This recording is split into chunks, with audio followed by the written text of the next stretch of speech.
Hello बच्चा लोग, क्या हाल चाल? बढ़िया। देखिए, आज दोबारा क्रैश कोर्स का कौन सा डे है? आपका 5वां डे है। ठीक, 5वां डे है। इसमें हम पढ़ेंगे केमिस्ट्री का गैसीय अवस्था और एक चैप्टर और कौन सा रासायनिक शाम पढ़ेंगे। ठीक है, रासायनिक शाम में अब देखिए, यानी यूपी पॉलिटेक्निक 2022 का ये क्रैश कोर्स स्टार्ट किया गया। ठीक, आज 5वां डे है।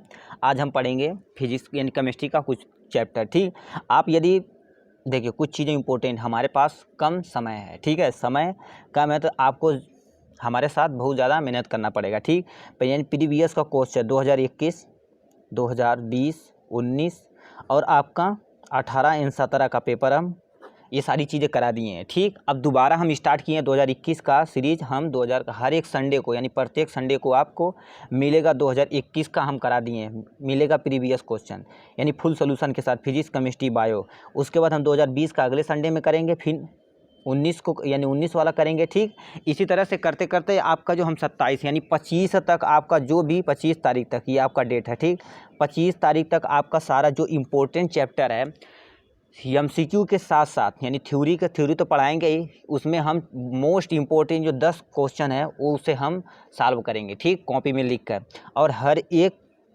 प्रीवियस को क्या करेंगे हम दोबारा क्वेश्चन इसे सॉल्व करेंगे। ठीक, अब स्टार्ट करते हैं आपका गैसीय अवस्था। ठीक है, पहले देखिए आप एकदम जानदार तरीके से, मस्त और जानदार ज़बरदस्त तरीके से पढ़िएगा। ये गैसीय अवस्था मतलब गैस की कौन सी अवस्था हो सकती है, किसने किसने रूल दिया है, वो सारा चीज़ इसमें हम पढ़ेंगे। पहले देखिए क्या पूछा है, परिचय यानी किसी चीज़ का परिचय देने पर मतलब क्या होता है, किसी आप गर्लफ्रेंड से मिलने जाते हैं, हाय हेलो नमस्ते, तो क्या बोलते हैं? किसी से मिलने जाते हैं, गर्लफ्रेंड का बॉयफ्रेंड, हाँ, तो उसे हम क्या कहते हैं, मेरा नाम ये है, हम ये करते हैं, लंबा लंबा फेंकते हैं, उसके बाद तब फिर नंबर वगैरह मिल जाता है।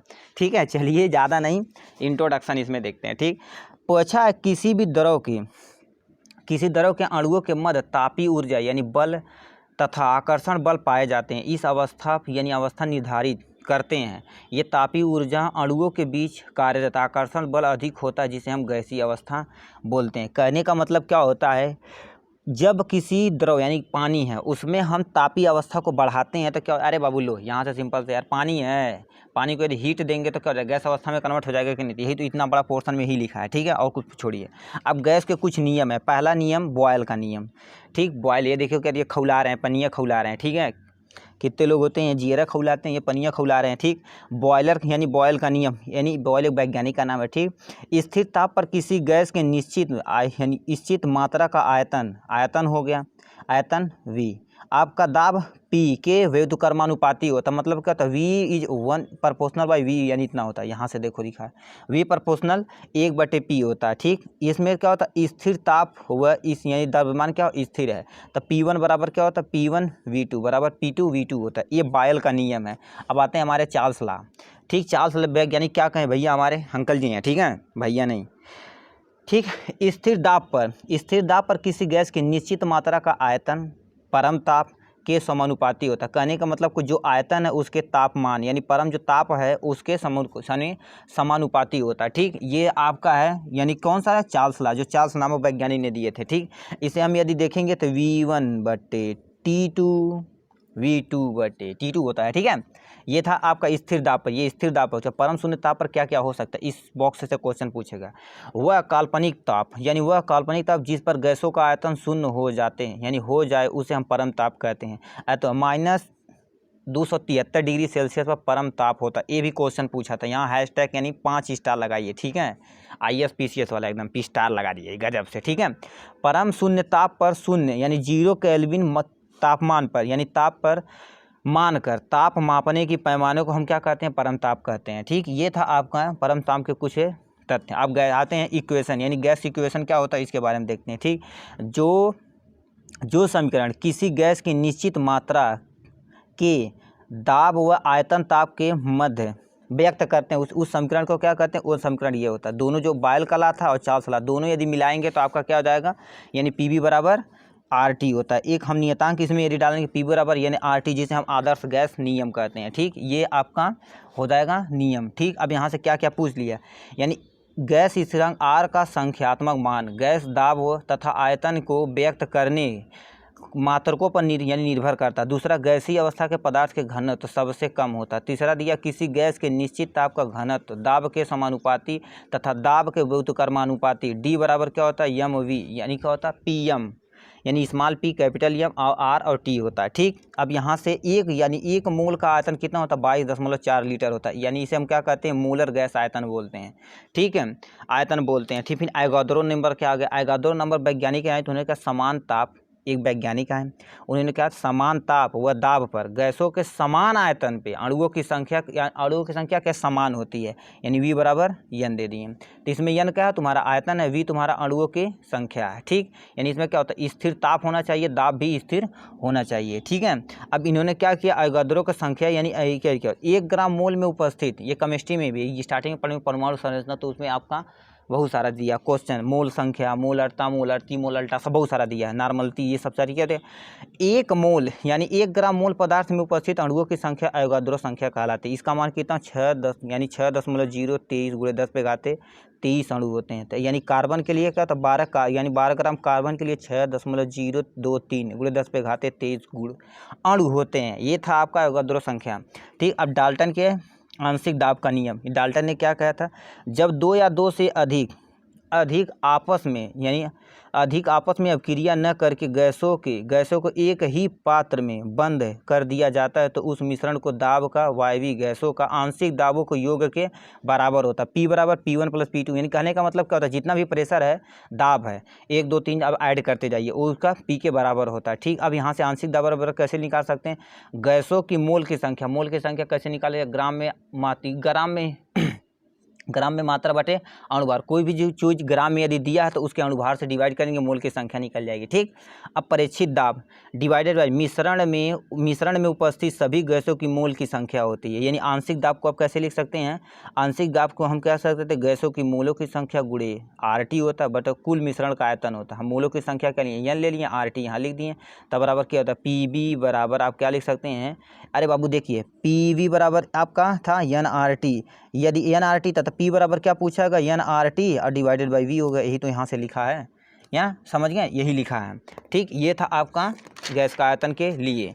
अब यहाँ से और देख लेते हैं, इसके बारे में कुछ और है, बहुत सारा तथ्य है, उसे हम देख लेते हैं। पहला देखिए क्या दिया यहाँ से, ग्राहम के विसरण का नियम। ग्राहम के विसरण नियम इन्होंने क्या कहा था, ग्राहम के विसरण के नियम बारे में, समान ताप व समान दाब पर विसरण की दर उसके घनत्व के वर्ग के अनुक्रमानुपाती होता है।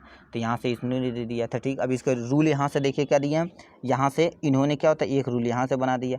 अब विसरण की दर बराबर विसरण के गैस का आयतन अब विसरण का टाइम, यानी जितना बड़ा आयतन रहेगा उतना, मेरे बाबू लो इतना बड़ा कंटेनर है, मतलब क्या होता है आयतन इतना बड़ा है। अब टाइम बताओ क्या होता है, यदि दर पूछा कितनी देर से, मतलब तुम मान लेते अगरबत्ती सुलगा दिए रूम में, ठीक, तो बताओ जितना बड़ा रूम रहेगा उतना टाइम लगेगा कि नहीं गैस को फैलने में, तो वही तुमसे पूछा है, यानी R बराबर कितना V/T होता है। ठीक, यही पूछा। अब क्या कहता, गैस के क्या पूछा, गैस का अणुगति सिद्धांत यानी काइनेटिक थ्योरी ऑफ गैस, इन्होंने क्या पूछा, गैस के अधिकांश भाग रिक्त होते हैं, ये तो एकदम करेक्ट है। ठीक, कुछ यानी आयतन की तुलना गैसों का यानी अणुओं का आयतन नगण्य, अणु सदैव गतिमान, अणु सदैव क्या होते हैं, गतिमान होते हैं, गति तीनों, ठीक, गति तीनों अक्षों में सीधी रेखा में अणुओं पर, यानी क्या होता है टक्कर का सिद्धांत। कहने का मतलब क्या होता है, ये गैस है तो इनके अणु क्या होते हैं दूर दूर रहते हैं, यदि देखा जाए तो यानी कैसे जाते हैं दूर दूर आराम से, ऐसे क्या होता है रैंडम मोशन आराम से कर सकते हैं, यही इन्हें अणु गैस का सिद्धांत है। ठीक, इसका जो फार्मूला है यानी काइनेटिक इक्वेशन PV बराबर 1/3 mn का यानी U का स्क्वायर होता है। ठीक, अब यदि हम क्या होता है वर्ग माध्य मूल कैसे ज्ञात करेंगे, वर्ग माध्य मूल ज्ञात करने के लिए ये फार्मूला यहाँ से दिया है, V बराबर √3 RT डिवाइडेड बाई m होता है। इसे हम पक्षांतर इधर उधर कर सकते हैं इसके द्वारा, तो आपका क्या हो जाएगा, यानी प्रायिकतम वेग यानी VP बराबर √2 RT/m होता है। ठीक, अब क्या औसत वेग V बराबर AP होता है, √8 RT/πm होता है। ठीक, ये था आपका अणुगत सिद्धांत के वर्गमूल यानी वर्ग माध्य मूल का रूल है। ठीक, अब यहाँ से आप क्या कर सकते हैं, यहाँ से ऐसा निकाल सकते हैं, यदि तीन में संबंध हो तो। अब क्या होता है गैसों की गतिज ऊर्जा क्या होती है कि यानी ई के बराबर 3/2 KT होता है, बराबर 3/2 RT यानी RT RT/N होता। तो यानी K तुम्हारा क्या है, बोल्ट स्थिरांक है, जिसका K का मान R/N पे डिपेंड करता है। ठीक, अब यहाँ से हम देख लेते हैं आदर्श गैस। ठीक है, आदर्श गैस क्या कह रहा था, ठीक, आदर्श गैस क्या कह रहा है, जब यानी जो गैस दाब व ताप सभी परिस्थितियों में बायल व चार्ल्स नियमों का तथा आदर्श गैस के समीकरण का पूर्ण रूप से पालन करता है, उसे आदर्श गैस कहते हैं। मतलब क्या होता है, जो दाब व ताप किसी भी स्थिति में हो, चाहे चार्ल्स लॉ हो, चाहे नहीं चार्ल्स लॉ हो, चाहे बायल ना हो, वो क्या होता है, आदर्श गैस का पूर्णता रूप से पालन करता है, तो उसे हम क्या कहते हैं, आदर्श गैस कहते हैं। जैसे नाइट्रोजन होगा, हाइड्रोजन हो गया। अब रियल गैस क्या होती है, वह गैस, रियल गैस क्या होती है, वह गैस जो उच्च दाब तथा कम ताप पर आदर्श गैस से विचलन प्रदर्शित करती है वो बायल तथा चार्ल्स लॉ नियमों का तथा आदर्श गैस समीकरण का पालन नहीं करती है, वास्तविक गैस कहलाती है। वास्तविक गैस केवल कम दाब उच्च ताप पर आदर्श व्यवहार करती है। ये था वास्तविक गैस के लिए।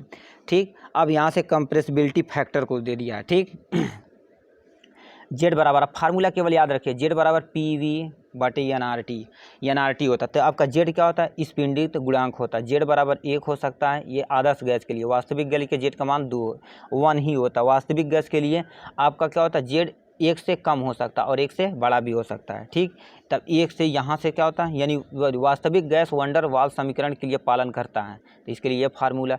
अब वंडर वाल समीकरण यदि n का मान दिया हो तो क्या कर सकते हैं, यहाँ से आप निकाल सकते हैं। ठीक है, अब क्रांतिक ताप क्या दिया, क्रांतिक ताप किसे कहते हैं, क्रांतिक ताप किसे कहते हैं, वह ताप जिसके ऊपर किसी गैस को दाब यानी दाब बढ़ाकर द्रवित नहीं किया जा सकता, उसे गैस का क्रांतिक ताप। T बराबर कितना, 8A, यानी 8A/27 RB होता है। ठीक, क्रांतिक ताप पर 1 मोल गैस का आयतन क्रांतिक आयतन कहलाता है, यानी V बराबर कितना होता है, 3B होता है। ठीक, अब यहाँ से क्रांतिक ताप पर किसी गैस के द्रवित करने के लिए उपयुक्त दाब क्रांतिक दाब कहलाता है, यानी P बराबर क्या हो सकता है, A/27B का स्क्वायर होता है। ये था आपका टोटल गैस ही का। ठीक, अब इसके हम साम्यावस्था पढ़ेंगे, इसके आप 5 क्वेश्चन सॉल्व करेंगे। ठीक है, जुड़े रहिएगा। अब देखिए, ये है आपका रासायनिक साम्य। ठीक, 1-2 चैप्टर ऐसे क्या करके हम पढ़ते चलेंगे और MCQ के जरिए सॉल्व करते चलेंगे। ठीक, रासायनिक साम्य क्या होता है, मतलब क्या होता है, जो केमिकल हम रिएक्शन करा रहे हैं। इक्विलिब्रियम मतलब क्या होता है, दोनों तरफ बराबर हो। मतलब क्या होता है, मान लेते हैं आपका छोटा भाई है या आपका बड़ा भाई, आपके दादा यहाँ पर बैठे हैं, पैसा आपको दे रहे हैं। ठीक, 5 रुपये ऐसे दे दिए, 5 रुपये ऐसे दिए, तो दोनों को बराबर दिए कि नहीं। मतलब क्या होता है, ये छोटा यदि लड़का मान लेते हैं ज़्यादा पा गया, 10 रुपया पा गया, तुम 5 रुपया का गए, तो मार पीट के क्या करेंगे, थोबड़ा फोड़ देंगे। ठीक है, थोबड़ा नहीं फोड़ना है, प्यार मोहब्बत से सब बातें हो जाती हैं। ठीक है, तब जिसे हम उसी तरह से क्या होता है, केमिकल इक्विलिब्रियम कैसे होता है, बहुत सारे वैज्ञानिक दिए, जो कोई रिएक्शन करा रहे हैं, ये प्रोडक्ट बन रहा है तो इतना ज़्यादा है, ये कितना कम है, तो इसे बैलेंस करने के लिए क्या होता है, केमिकल इक्वेशन की ज़रूरत पड़ी है। ठीक है, अब देखिए क्या पूछा, परिचय यहाँ पर भी दिया है। उत्क्रमणीय अपक्रिया यदि एक बंद पात्र में की जाए, उत्क्रमणीय अपक्रिया क्या होती है, ऐसी अपक्रिया जो क्या होता है, दोनों तरफ हो सकती है, तो उसे उत्क्रमणीय अपक्रिया कहते हैं। ठीक है, पश्च दिशा और अग्र दिशा में दोनों होती है, सिंपल समझिए वही होता है। ठीक, एक बंद पात्र में किया जाता है तो वह अवस्था आती है जबकि पश्च तथा यानी अग्र तथा पश्च अपक्रिया की गति समान हो जाती है, वह अवस्था क्या कहलाती है, समान। कहने का मतलब क्या होता है, जब ये यहाँ आपकी मान लेते हैं ए है, प्यार मोहब्बत दोनों तरह से बराबर चल रहा है, तो क्या हो जाएगा, आप भी रिचार्ज करा दें गर्लफ्रेंड में, बॉयफ्रेंड में वो भी करा देगी, तो ये क्या हो जाएगा, बताओ साम्य है कि नहीं। मान लेते हैं ये लड़का है, ये लड़की के ऊपर रिचार्ज कर रहा है, टी-शर्ट वगैरह खरीद रहा है, बढ़िया कपड़ा खरीद रहा है, यहाँ से रिस्पॉन्स ही नहीं मिल रहा, तो क्या करें, कितना दिन प्यार मोहब्बत चलेगा, नंबर ब्लैक लिस्ट में डालेगा, फिर छाती पीट के रोएंगे। ठीक है, यही सारी चीज़ें होती हैं। यदि दोनों तरफ से प्यार मोहब्बत बराबर है तो क्या होता है, रासायनिक इक्विलिब्रियम है, समान रूप से चल रहा है, तो जिंदगी एकदम से प्रॉपर बढ़िया से चल रही है। ठीक है, तो रासायनिक साम्यावस्था की प्रकृति में गतिक होती है तथा अग्र तथा पश्चिम दोनों दिशाओं के बीच क्या होता है, समांतर यानी दर क्या होता है, नियत रहता है। ठीक, साम्यावस्था पर शून्य ऊष्मा परिवर्तन यानी क्या होता है, डेल्टा G0 शून्य होता है। ठीक, साम्यावस्था पर सांद्रण समय के साथ परिवर्तित नहीं होता है। ठीक है, अब दाब ताप तथा सांद्रता में परिवर्तन पर साम्य स्थिति में परिवर्तन होता रहता है। कहने का मतलब कोई रिएक्शन है, यदि दाब बढ़ाएंगे, ताप बढ़ाएंगे या सांद्रता बताएंगे तो जाहिर सी बात उसकी में परिवर्तन होगा, यही तुमसे कह रहा है। अब उत्क्रमणीय अपक्रिया क्या होती है, यानी वे रासायनिक अपक्रिया जो दोनों दिशा में चलती हैं उसे उत्क्रमणीय अपक्रिया कहलाती हैं। ये इसका एग्जाम्पल है। N2H2 यानी H2 के साथ क्रिया करके अमोनिया बना रहा है, ठीक। अनुत्क्रमणीय अपक्रिया क्या होती है? ऐसी अपक्रिया जो केवल एक दिशा में होती है, यानी दोबारा आ नहीं सकती है, ठीक।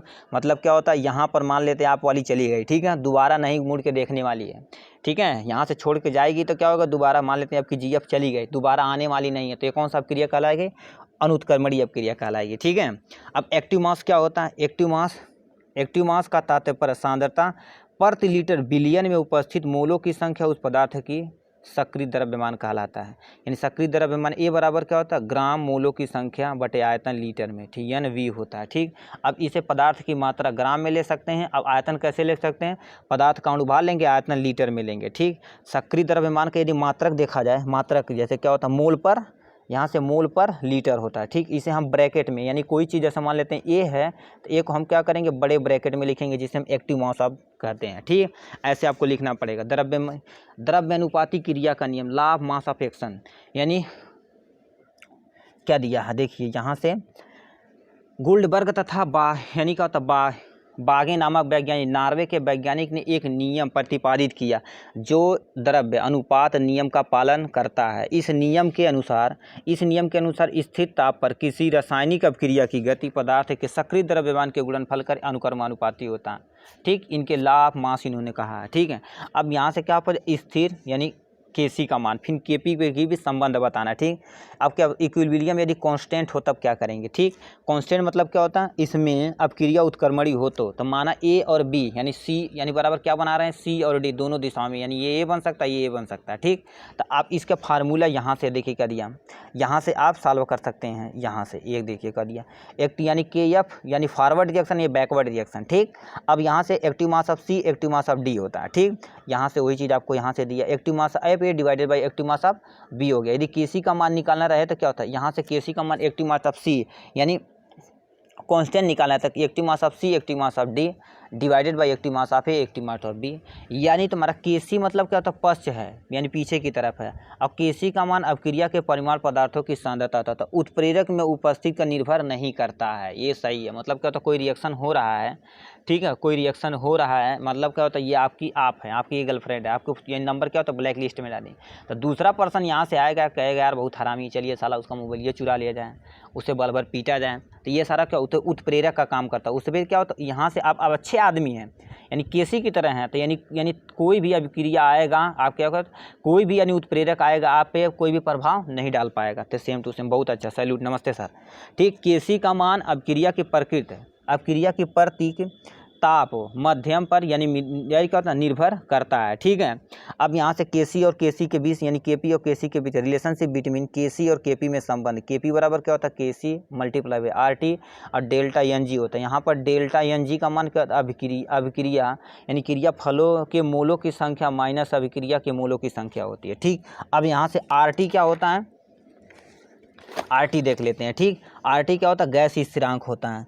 आपका RT का मान गैस स्थिरांक के लिए क्या होता है? 0.0821 लीटर वायुमंडलीय पर केल्विन पर मोल होता है, ठीक। ये होता है। अब ताप के लिए T यानी ये टी आपका तरम यानी परम ताप है। यदि N इक्वल टू यानी डेल्टा N इक्वल टू 0 हो तो Kc और Kp बराबर होता है। ये रिएक्शन दिया है। यदि डेल्टा N का मान धनात्मक हो तो आपका Kp बड़ा होगा एज कम्पेयर टू Kc। तो आपका यहाँ से रिएक्शन यानी तब क्या हमें डेल्टा N का मान क्या होता है? +1 आता है। यदि आपका डेल्टा N का मान ऋणात्मक हो तो आपका क्या हो जाएगा? Kc बड़ा हो जाएगा एज कम्पेयर टू Kp। तो हमारा मान कितना आ जाएगा? यानी डेल्टा N का मान -1 आ जाएगा। ये था आपका relationship between Kc versus Kp, ठीक। अब क्या पूछा है? साम स्थिरांक तथा अभिक्रिया के समीकरण में संबंध। यदि आपको यहाँ से संबंध बताना है तो कैसे बताएंगे? Kc बराबर active mass of C active mass of D divided by active mass of A और एक्टिव मास ऑफ B। ये था उसका फार्मूला। यदि ये आपका एक साइड हो रही है, मतलब क्या होता है? इसे अब इधर करें और इसे इधर करें तब क्या हो जाएगा? वही आपका हो जाएगा, यानी ऊपर ये ऊपर हो जाएगा, ये ऊपर हो जाएगा, ये नीचे हो जाएगा, बस यहाँ से आ जाएगा। अब इसमें संबंध यदि निकालना तो Kc बराबर 1/Kc होता है, ठीक। ये था आपका रिलेशन। अब आते हैं यहाँ से कुछ चीज़ें और हैं इसके बारे में, फिर लासियस तेलिए का सिद्धांत पढ़ेंगे, ठीक है। ऐसे ऐसे सिद्धांत दे दिए हैं। पहले क्या पूछा है? अब क्रिया में अणुओं की संख्या व्यक्त करने के ढंग पर भी साम स्थिरांक का मान स्थिर रहता है। जैसे NS3 का निर्माण में अपक्रिया किस प्रकार की होती है? पहला हमारा यदि N2 यानी H2 के साथ क्रिया करेगा तो अमोनिया निकाले, Kc का मान क्या हो जाएगा। अब देखिए क्या दिया, हम बोलते हैं CD, तो CD क्या करता है, ये आपका टोटल C है, AA है, AB है, तो यहाँ से एक टिमासा B एक टिमासा C। यदि आपके सामने यहाँ पर एक है तो एक ब्रैकेट लगा, यानी एक के ऊपर घात लगा सकते हैं। यहाँ पर देखो कितना है, 2 है तो 2 घात लगा दिए, यहाँ पर 3 है तो यहाँ पर 3 घात लगा दिए। इससे यदि सॉल्व करेंगे तो आपका क्या जाएगा, Kc और Kp का मान यहाँ से आप फॉलो कर सकते हैं, यानी सॉल्व कर सकते हैं, ठीक है।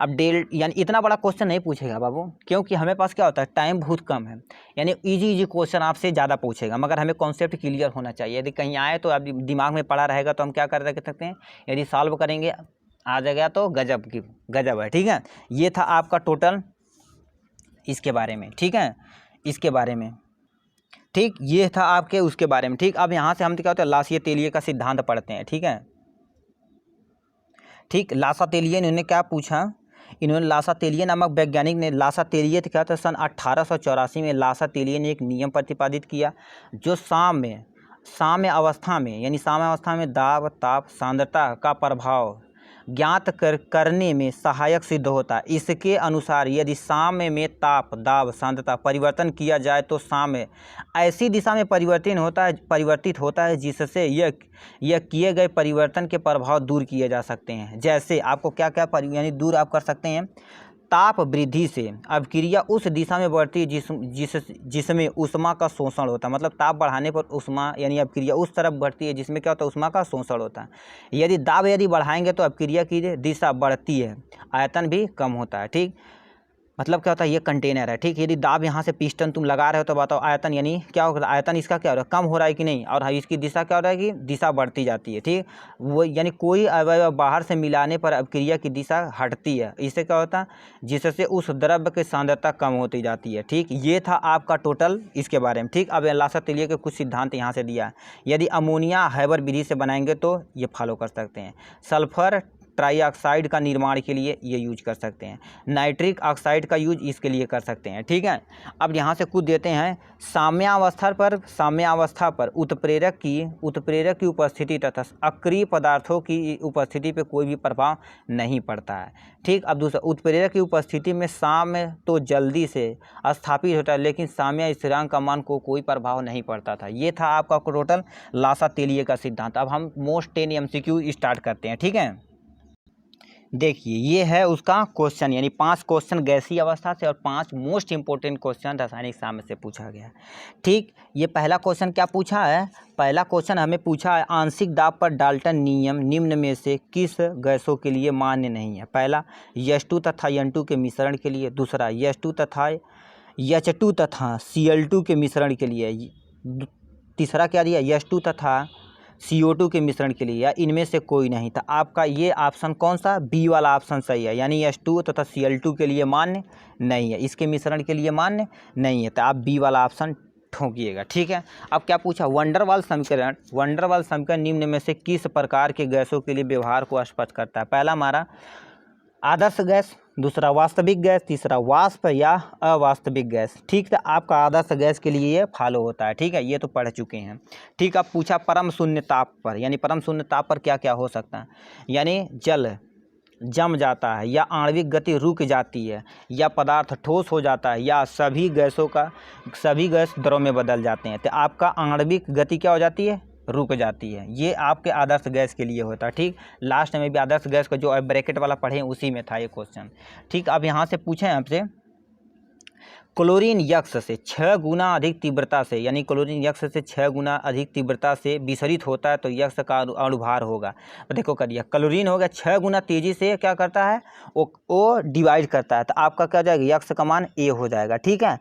ए वाला ऑप्शन आपका सही है, ठीक।